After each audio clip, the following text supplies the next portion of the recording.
மக்களே welcome to Dubai நண்பன். நான் இதுக்கு முதல்லையும் இதை பற்றி ஒருத்தர் உங்களோட பேசியிருக்கேன், உங்களுக்கு சொல்லியிருக்கேன். ஆனால் இன்னும் அது மாதிரி நிறைய விஷயங்கள் நடந்துக்கிட்டு இருக்குது. இப்போ இன்றைக்கும் ஒருத்தர் என்னை கான்டாக்ட் பண்ணார். என்ன பிரச்சனைன்னு சொன்னாக்கா, உங்களுக்கு யூரோப் போகணுமா இருந்தாக்கா நீங்கள் நாட்டில் யார் சரி ஒருத்தர் ஸ்ரீலங்காவில் உள்ளவங்க ஸ்ரீலங்காவில் பாருங்கள், இந்தியாவில் உள்ளவங்க இந்தியாவில் பாருங்கள். ஸ்ரீலங்காவிலேருந்து துபாய்க்கு சல்லி அனுப்பி என்ன நம்பிக்கையில் சல்லி அனுப்புகிறீங்க நீங்கள்?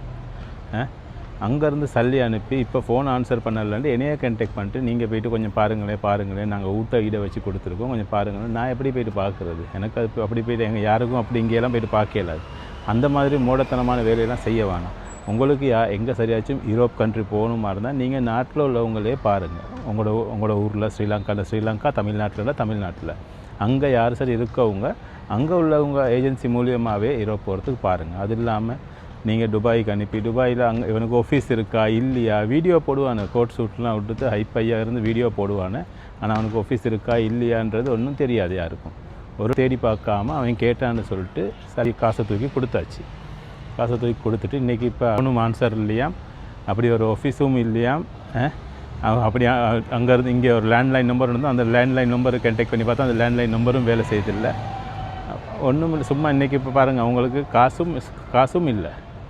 அதுபோல் சரி அந்த போட வேலைகள் செய்யாமல் ஏழ்ன மட்டும் நீங்கள் எங்கே சரி யூரோப் போகணுமா, உங்களுக்கு நிறைய ஆசைகள் இருக்கும் உங்களோட லைஃப்பை முன்னுக்கு கொண்டு போகிறதுக்கு. அதுக்கு எப்படி சரி ஊரில் இருந்தே ட்ரை பண்ணுங்கள். நீங்கள் துபாய்க்கு வந்தீங்கன்னா இங்கேருந்து ட்ரை பண்ணால் ஓகே. நாட்டில் இருந்து இங்கே துபாய்க்கு காசு அனுப்புவானா, நீங்கள் துபாய்க்கு வந்து இங்கே நீங்கள் போய்ட்டு பேசிவிட்டு உங்களுக்கு கன்ஃபார்ம்டாக நீங்கள் இங்கே பே பண்ணுறது ஓகே, அது வேறு. அதுவும் ஆஃப் தான். இன்றைக்கி ஆஃபீஸ் இருக்கும் நாளைக்கு ஆஃபீஸ் இருக்குமான்னு சொல்ல முடியாது.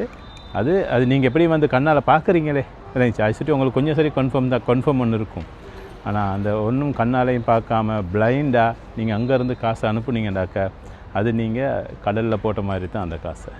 அதை சுற்றி இதை வீடியோ பார்க்குறவங்க சரியாச்சும் இதுக்கு போகிறோம். அப்படி யாருக்கும் செய்ய இருந்த அந்த யூரோப் போகிறதுக்கு வெளிநாட்டுக்கு காசு அனுப்பி செய்ய இருக்கீங்கன்னாக்கா கொஞ்சம் யோசிச்சுட்டு ஒருத்தனத்துக்கு ரெண்டுத்தனை யோசிச்சுட்டு செய்யுங்க. இதனால் மிச்சம் பேருக்கு கோபம் வரும். அந்த மாதிரி வேலை செய்கிறவங்களுக்கு செய்ய வழி இல்லை. எங்களோட கடமை நாங்கள் மக்களுக்கு சொல்ல வேண்டியது, அதை நாங்கள் கட்டாயம் இந்த மாதிரி விஷயங்களை சொல்லிக்கிட்டு தான் இருப்போம் நாங்கள்.